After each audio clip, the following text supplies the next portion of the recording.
في عيب كنت اتكلمت فيه قبل كده زمان قوي يا هندسه. تمام يا هندسه. تقول لي الناس المفروض اللي هم كل فتره يعملوا دوره نظافه للفريون بالزيت بتاعه. الناس مش متخيله ان العربيه او دوره التكييف فيها زيت. ممكن نخش بس كده نصور الزيت المتسخ اللي تحت ده الزيت بتاع التكييف. كل فتره المفروض بيبقى نفس اللون ده كده بالظبط، المفروض يبقى فاتح. بص هو طالع في رواسب عامله ازاي، لونه عامل ازاي.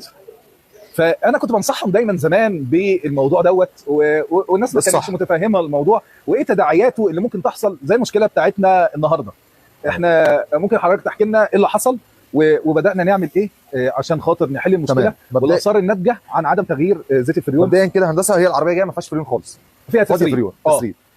ضغطنا العربيه، طبعا ضغطنا دوره الفريون وعرفنا ان التسريب كان في الالسات بتاع الاكسبنشن. هي الالسات اللي هي دي بس. الضغطه طبعا كانت بالصبغه وعشان خاطر يقدر يعرف التنفيذ فين. نعرف التنفيذ فين بالظبط. لو ضغطنا من غير الصبغه انت مش هتشوف التسريب فين بالظبط. فعرفنا ان التسريب في الالسات بتاع الاكسبنشن، فغيرناها والدايره اتحكمت الحمد لله.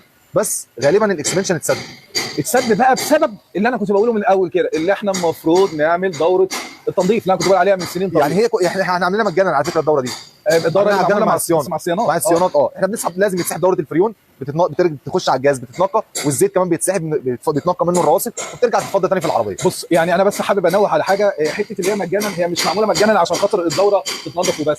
لا، معظم العربيات دلوقتي الجديده بسبب ركنه المينا والحاجات اللي بيكون فيها نقص في الفريون. ده باين في الام جي بقوه جدا، وباين في العربيات الشركه كمان بره.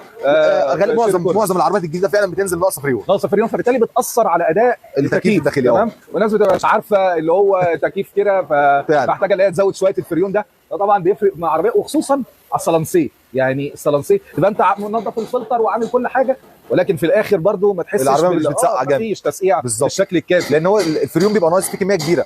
يعني في عربيات كانت بتجي لي الام جي 5 مثلا بتاخد 550 مللي، ساعات بتبقى محتاجه 200 مللي، يعني بيبقى فيها حوالي 300. ده بيبقى ناقص كبير. بس احنا العرض اللي عاملينه على 10% اللي هو 55 جرام بس تقريبا، عشان هيبقى الكوست زياده قوي علينا. احنا بنغير الزيت مجانا و55 جرام، فكده الموضوع كنت ربي هو اصلا كوست زياده كده لوحده.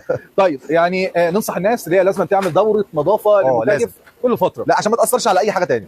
بص هو ما فيش رقم دقيق لحته اللي احنا نعمل كل قد ايه، بس احنا يعني طبعا مع الشغل الكمبروسر وهو شغال بيعمل رايش. الرايش ده بيبدا يسد سربنتين التكييف ويسد الاكسبنشن. في فلتر كمان في السربنتين، الناس ما بتجيش جنبه خالص. اخطر حاجه في الموضوع كله السربنتين الخارجيه، سربنتين التكييف هي اللي بتبدا توزع الهواء لكل المجموعه بتاعه الفريون بالظبط. فبيبدا ياثر الفريون الرايش بتاع الفريون يبدا يتوزع على المجموعه كلها. للاسف هو دوره النظافه بتاعه او دوره تغيير زيت التكييف والفريون مش موجوده في اي جدول صيانه لاي عربيه، ولكن هم بيبقى هي غالبا طالما هي مش موجوده يبقى هي في نهايه الضمان. يعني ممكن كل 150,000 كيلو او كل 3 سنين ممكن يعملوا الموضوع ده. يستحسن كل دخلة صيف، اصل الموضوع كله مش مكلف، وبعدين الوقت مش كتير، نص ساعه ساعه الا ربع بالكتير. ما انت عارف اللي هو الموضوع مش محكوم قوي، يعني كل واحد على حسب استخدامه، ولكن الافضل ان انت تعملها عند حد عنده جهاز.